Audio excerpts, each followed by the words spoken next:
Hi, and welcome back, and we're going to talk in this video a little bit about some of the terms that we're going to be going over in the next couple of weeks as we work with watercolors. So when I suggest something like a spatter or lifting or wet into wet, I want you to understand what we're talking about in regards to watercolor. So there are quite a few brushes that we have available to us to work with these different styles or techniques. One of the best that I think out there is Skip Allen's Splashing Water brush category, and the first brush or variant we're going to talk about is the wet into wet technique, and it's a technique that really has a lot to do with experimentation and just seeing what comes of your brush strokes as you lay them down. The basic wash should be damp but not overly wet, and I'm going to go ahead and just lay in a few brush strokes here so you can kind of see what I'm talking about. So a wet into wet approach is a relatively soft edge, and I'll see if I can pull out maybe a negative shape of maybe a pear or something as I work using this brush. And you'll notice how the edges kind of flow out and soften, and this is real important when you're working with negative painting, because what you don't want is you don't want to have that very, very hard edge. You want something that's just going to kind of flow into the paint and just give you a very, very soft edge as you're working to bring out negative painting. Okay, so work on that one. The brush I suggest is the wet into wet from the Splashing Water brushes, and experiment with that one. You may come up with your own variations of this brush, and if you do and you're working through them, make sure that you do save the brush so it's available for you to use for future sessions. The next brush we're going to talk about is the wash brush, and the wash is the principal technique of watercolor painting. It's that luminous character, or the luminous character of the brush is created by laying thin veils of color on top of each other. And again, there's some beautiful brushes within Painter now that we can use to create this kind of look. This brush again is the smooth wash brush from the Splashing Water brush categories, but you'll also find several others in Skip's watercolor brush categories as well. I'm going to move over to another brush category in Painter 12 called the gel brush category, and there is a brush in here called the gel airbrush that does a beautiful job of creating, and we need to be on a normal layer here. It does a beautiful job in laying in these lovely washes of color. And the thing that's very exciting about this is we don't get any of these hard lines that we previously got with some of our watercolor brushes. So it's very, very transparent, and the transition of color can be very beautiful in your work as you're working with sunsets or laying in backgrounds to begin with. Perhaps you want a very, very subtle background that doesn't have a lot of texture in it, so this would be a good brush to choose, and it's still very, very transparent. In fact, you can even go in and change it to gel composite method and work with it more as a watercolor. Now let's go ahead and clear this because I want to show you. We'll go ahead and set up a regular layer here, and for example, let's try a sky here and go across. And although this is set at gel blend mode, I'm going to bring in some other colors here. you still get that really nice look. You get a little bit of breakup of color in that when it is on the gel mode, but going back over it, you see you can really break that up and it kind of dissolves that. So you can experiment with that brush for creating these nice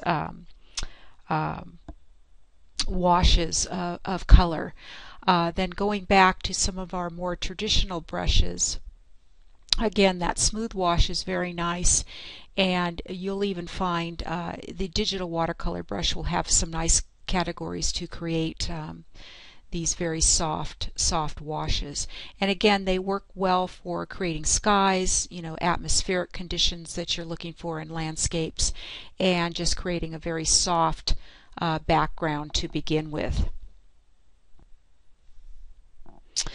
Texture and pattern can be applied in many ways. So I could go on and on about textures and patterns, and you're going to be able to experiment with this as we get into week 1 and 2 working with watercolor. But some of the great ways of creating textures are using things like scraping things out or lifting paint.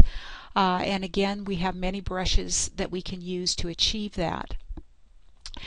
When it comes to lifting, one of the things you may want to remember is that when you have a brush, a certain brush that you might be using, and you want that brush to lift paint, then you'll open your general brush controls window, brush controls general, and change that subcategory to wet remove density. And any brush that is capable of this, you will be able to use that brush to remove paint or lift the paint from the canvas. And this is a beautiful way of creating additional textures in your paintings. From scraping, this type of thing where you're just going through and scraping paint off. And remember, the harder the pressure that you put on your stylus, at least in this particular brush, the more canvas below that's going to be revealed. So keep that in mind.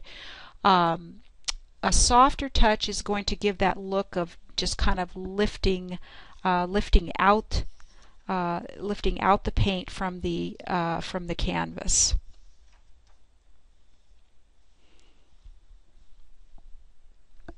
And lifting out is basically removing paint to bear the light beneath, and it's a lovely possibility. You can even do this with things like your sponges. And let's go ahead and go to the watercolor category.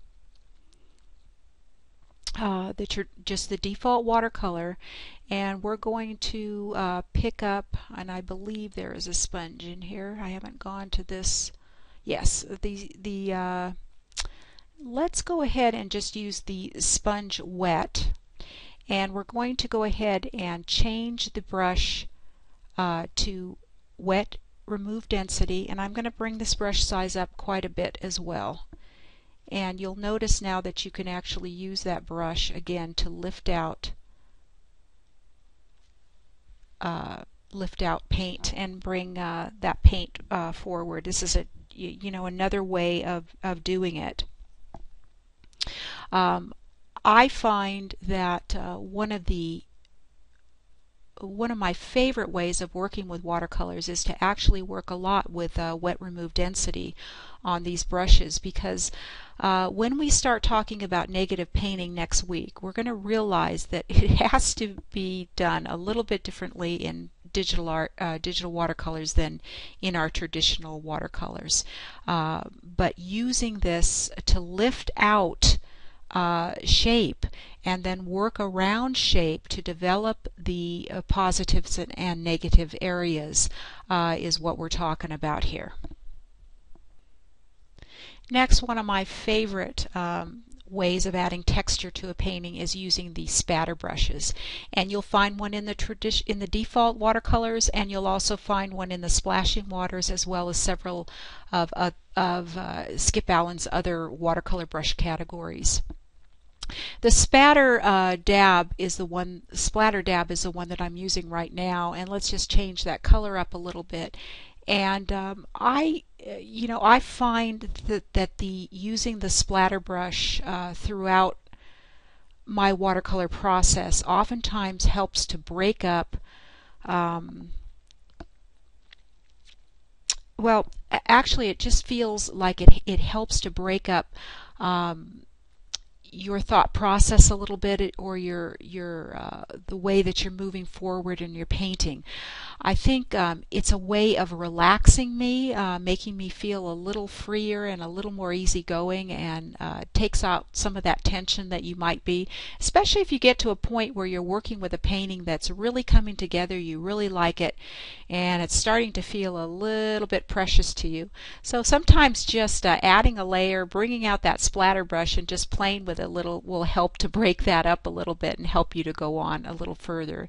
It does, however, create great textural effect to your watercolor paintings, and is one of the textures that gives that really authentic traditional look to digital watercolor that comes from the natural media world. So do play with a spatter brush. I think you're going to like it.